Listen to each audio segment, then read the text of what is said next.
नमस्कार, आपका स्वागत है हमारे आज के इस वीडियो में जहाँ पर हम देखने जा रहे हैं हमारे छत्तीसगढ़ बोर्ड के पेपर को। जी हाँ स्टूडेंट, जैसा कि आप जानते हैं कक्षा 10वीं के पेपर 2 मार्च से शुरू हो रहे हैं और जो आपका पहला पेपर रहेगा वो है हिंदी विषय का। तो आज के इस वीडियो में मैंने आपके लिए हिंदी विषय का सेट बी लेके आ चुका हूँ। जो छत्तीसगढ़ बोर्ड है वो कक्षा 10वीं और 12वीं के लिए 2 सेट लाती है। सेट में वो 3 सेट लाती है। कितने सेट? 3 सेट। 2 सेट रहेंगे आपके ए बी सी। तो आज के इस वीडियो में मैंने आपके लिए सेट बी लेके आ चुका हूँ। तो आज के इस वीडियो में हम सेट बी पूरा देखेंगे, समझेंगे और मैं आपको पूरा सोल्यूशन इसका बताऊंगा। तो चलिए इस वीडियो को शुरू करते हैं। तो स्टूडेंट, जो आपका समय मिल जाएगा इस पेपर के लिए वो हो जाएगा 3 घंटे का। पूर्णांक रहेगा वो हो जाएगा 75 अंक का। निर्देश कुछ इस प्रकार आपको पहले पन्ने में देखने को मिलेंगे जिन्हें आपको अपनी परीक्षा में रीड कर लेना है। देख लीजिए, पूरे निर्देश कुछ इस प्रकार आपको देखने को मिलेंगे। फिर सेकंड पन्ने से आपका प्रश्न 1 चालू होगा जो हो जाएगा खंड आ का सही विकल्प चुनकर लिखिए, जो आपको 5 नंबर के लिए आएंगे। यहाँ पर पहला प्रश्न दिया गया है, देखिए मैं मजदूर हूँ पाठ किस शैली में लिखा गया है। तो यहाँ पर देखिए इसका जो सही उत्तर आपका हो जाएगा वो जाएगा 12 नंबर का, यानी कि आत्मकथा आत्मक। यहाँ पर हो जाएगा राइट उत्तर हो जाएगा। फिर प्रश्न 2 दिया गया है, मधुलिखा ने अरुण के कहने पर महाराज से भूमि मांगी थी। तो कहाँ से मधुलिका ने अरुण के कहने पर महाराज से भूमि कहाँ से मांगी थी, यह हमें बताना है। इसके ऑप्शन दिए गए राजमहल के समीप, तालाब के समीप, दुर्ग के दक्षिणी नाले के समीप, नगर द्वार के समीप। तो जो उसका उत्तर हो जाएगा आपका वो हो जाएगा 7 नंबर का, दुर्ग के दक्षिणी नाले के समीप। फिर यहाँ पर प्रश्न 3 दिए गए, तीजन बाई को पद्म भूषण अलंकार प्राप्त हुआ था। तो यहाँ पर आपके ऑप्शन दिए गए शास्त्रीय गायन के लिए, फिल्मी गायन के लिए, तमिल गायन के लिए, पांडवानी गायन के लिए। तो जो आपका सही उत्तर हो जाएगा वो जाएगा पांडवानी गायन के लिए। फिर यहाँ पर प्रश्न 4 दिए गए, वो तो को वो शब्द का अर्थ है। तो ये मुझे कुछ खास समझ में नहीं आ रहा है यहाँ पर लिखा क्या है। खैर हम उसका डायरेक्ट आंसर आपको बता देते हैं, कोमल, कौवा, तोता, उल्लू। तो जो उसका सही उत्तर हो जाएगा वो जाएगा उल्लू। फिर यहाँ पर आपका प्रश्न 5 दिए गए, सुमित्रा कुमारी चौहान की प्रसिद्ध कविता है झांसी वाली रानी, रानी नागफानी, रानी दुर्गावती, एक थी रानी। तो जो सही उत्तर आपका हो जाएगा वो जाएगा झांसी वाली रानी। जो सुमित्रा कुमारी चौहान है उन्होंने कविता लिखी है झांसी वाली रानी। फिर देखिए यहाँ से खंड बा रिक्त स्थानों की पूर्ति कीजिए, जो आपको 5 अंक के लिए आएगी। तो यहाँ पर देखिए प्रश्न 1 दिया, बागुल समाज के खालिस्तान वर्ग का प्रतीक है। तो बागुल समाज जो होता है बगुला समाज जो होता है वो लोभी वर्ग का प्रतीक है। यहाँ पे हो जाएगा उत्तर हो जाएगा जनतंत्र का जन्म कविता में मिट्टी की अवबोध मूर्त खालिस्तान को कहा गया है। तो उसका सही उत्तर आपका हो जाएगा जनता को। फिर प्रश्न 3 का, कौशल के कृषि महोत्सव में खालिस्तान को एक दिन के लिए कृषक बनाना पड़ता है। तो किसको बनाना पड़ता है? महाराजा। इसका उत्तर हो जाएगा। डूट को खालिस्तान का प्रतीक माना जाता है। तो किसका? निजी व्रतता का। यहाँ पे हो जाएगा उत्तर हो जाएगा। फिर यहाँ पर प्रश्न 5 दिया गया है, खालिस्तान ने लिखा था माँ तो सबकी एक जैसी होती है। तो वो किसने लिखा था? जेब कतरा ने। फिर यहाँ पर खंड सा देखिए, उचित संबंध जोड़िए। का खा से आपको जोड़ना है। बादल को गिरते देखा है। तो इसका जो आपका सही उत्तर मिल जाएगा वो जाएगा नागार्जुन ने। फिर यहाँ पर देखिए कन्यादान का जो आपका सही उत्तर हो जाएगा वो जाएगा ऋतुराज। फिर गृह प्रवेश का जो आपका सही उत्तर मिल जाएगा वो जाएगा चिड़ियाओं का न्योता।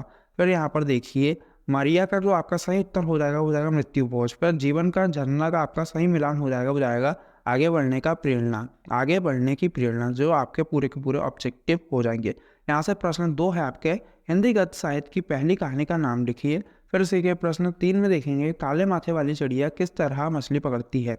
फिर यहाँ पर आपको आगे देखने को मिलेगा प्रश्न 4, निम्नलिखित मुहावरों का अर्थ लिखकर वाक्यों में प्रयोग करिए। तो यहाँ पर देखिए सिंहासन खाली करना और पसीना बहाना। तो जितने भी आपको क्वेश्चन दिखाई दे रहे हैं इन सब के आंसर आपको सिंपली जैसे गूगल वो आपको स्क्रीन में दिखाई दे रहा है वैसे ही आपको गूगल में जाकर सिंपली सर्च करना है studysource.online। आपको गूगल में जाना है और सर्च करना है studysource.online। वहाँ पर हमारी वेबसाइट में हमने ये पूरा PDF अपलोड कर रखा है, वो भी आंसर के साथ। तो आप वहाँ पर जाइए, वहाँ से ये पूरा PDF डाउनलोड कीजिए और आप इन सब के आंसर वहाँ पर प्राप्त कर सकते हैं। फिर यहाँ पर प्रश्न 5 दिया गया है, देखिए महादेवी वर्मा अक्सर अपनी छुट्टियों कैसे बिताया करती थी। प्रश्न 6 आएगा आपका, छत्तीसगढ़ के 4 प्रमुख लोक नृत्यों के नाम लिखिए। फिर यहाँ पर प्रश्न 7 दिया है, कृष्ण भक्ति शाखा के 3 कवियों के नाम तथा उनकी एक रचनाएं लिखिए। प्रश्न 8 दिए गए, लड़की को दान देते वक्त माँ की अंतिम पूंजी देने जैसा दुख क्यों हो रहा है। फिर यहाँ पर प्रश्न 9 दिया गया है, जमींदार होने के बाद भी शहीद वीर नारायण सिंह को नारायण सिंह की लोकप्रियता के कारण क्या थे। फिर यहाँ पर प्रश्न 10 दिए गए, आपके हिसाब से कौन कौन से काम गलत है जिन्हें हमें नहीं करना चाहिए। फिर यहाँ पर प्रश्न 11 आ जाएगा आपका, निम्नलिखित पद्यांश का भावार्थ लिखिए। आप देख सकते हैं पूरा पद्यांश देख लीजिए। आपके यहाँ पर दूसरा अथवा वाला पद्यांश देख लीजिए, जो आपको कितने नंबर के लिए पूछा जाएगा, 4 नंबर के लिए। फिर यहाँ पर देखिए प्रश्न 12 दिया गया, अमरकंटक ने नर्मदा को जन्म देकर भारत को वरदान दिया है, ऐसा क्यों कहा गया है। 4 बिंदुओं में अपने विचार लिखिए। यहाँ पे 4 नंबर के लिए पूछा जाएगा। उसी के आधार में आपसे पूछ लिया जाएगा, एक कलोहार भरे आबादी वाले तथा शांत ग्रामीण अंचल की तुलना 4 बिंदुओं में कीजिए। फिर यहाँ पर प्रश्न 13 है, मरिया प्रथा ने सी कुमार की जिंदगी को किस तरह बदल दिया, अपने विचार लिखिए। उसी के आसपास में आपसे पूछ लिया गया, विवाह पूर्व लड़की की मायके के प्रति कैसी जिम्मेदारी होती है और विवाह पश्चात ससुराल में उसके क्या क्या दायित्व होते हैं, अपने विचार लिखिए। फिर यहाँ पर प्रश्न 14 दिया गया है, किसी भी लोकतांत्रिक देश में नागरिकों को जागरूक करने के लिए क्या क्या प्रयास करने होंगे, कोई 4 प्रयास लिखिए। उसी के आसपास में आपसे आ जाएगा, फैक्ट्री में काम करते हुए घायल दुर्घटनाग्रस्त मजदूरों के प्रति मालिकों की क्या क्या जिम्मेदारियां होनी चाहिए, कोई 4 जिम्मेदारियां लिखिए। फिर यहाँ पर प्रश्न 15 है, मीरा ने अपने आंखों से बसे कृष्ण की छवि का वर्णन कैसे किया है, अपने शब्दों में लिखिए। उसी के आसपास में आपसे क्वेश्चन पूछा जाएगा, क्या पूछा जाएगा, गोधूली कहानी में से वे बिंदु छाट कर लिखिए जहाँ पर परिस्थितियाँ बदलती है। फिर यहाँ पर देखिए आपके ये पूरे आंसर देखने को मिल जाएंगे, जो मैंने आपको बताया पूरे के पूरे आंसर यहाँ पर आपको देखने को मिल जाएंगे।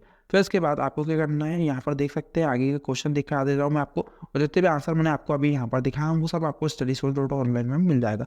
प्रश्न 16 देखिए, निम्नलिखित अपठित गद्यांश का उचित अध्ययन कर पूछे गए प्रश्नों के किन्हीं 5 प्रश्नों के उत्तर लिखिए। यह आपको 5 मार्क्स के लिए पूछा जाएगा। यहाँ पर 6 क्वेश्चन आपको देखने को मिल जाएंगे, किन्हीं 5 को आपको करना है। यहाँ पर प्रश्न 17 देख लीजिए, निम्नलिखित विषयों में से किसी एक विषय पर लगभग 250-300 शब्दों में सारगम भरित निबंध लिखिए। यहाँ पर आपके जो ऑप्शन मिल जाएंगे, मोबाइल क्रांति, महंगाई की समस्या और निदान, फिर छत्तीसगढ़ के पर्यटन स्थान, स्वच्छ भारत और जीवन में खेलों का महत्व।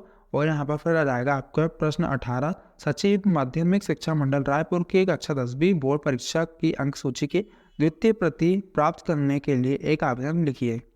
फिर उसी के आसपास में आपसे पूछ लिया जाएगा, अपने पिता को एक पत्र लिखिए जिसमें कुछ पुस्तकें खरीदने के लिए 500 रुपये भेजने की प्रार्थना की गई हो। यहाँ पे हो जाएंगे पूरे उत्तर हो जाएंगे, और यहीं पर आपको वो क्वेश्चन हो जाएंगे, और यहीं पर आपका ये पूरा पेपर समाप्त हो जाएगा। मैं उम्मीद करता हूँ कि आज का हमारे ये वीडियो पसंद आए। ये वीडियो मैंने बहुत छोटा बनाया हूँ, और इनके जितने भी सोल्यूशन अगर आपको हमारे वीडियो में एक्सप्लेनेशन चाहिए तो मैंने इनको ऊपर 2 पार्ट बना के रख चुका हूँ। उनके लिंक आपको डिस्क्रिप्शन में मिल जाएंगे, आप चाहते हो उन्हें भी देख सकते हैं। तो मैं मिलता हूँ आपसे किसी और वीडियो में।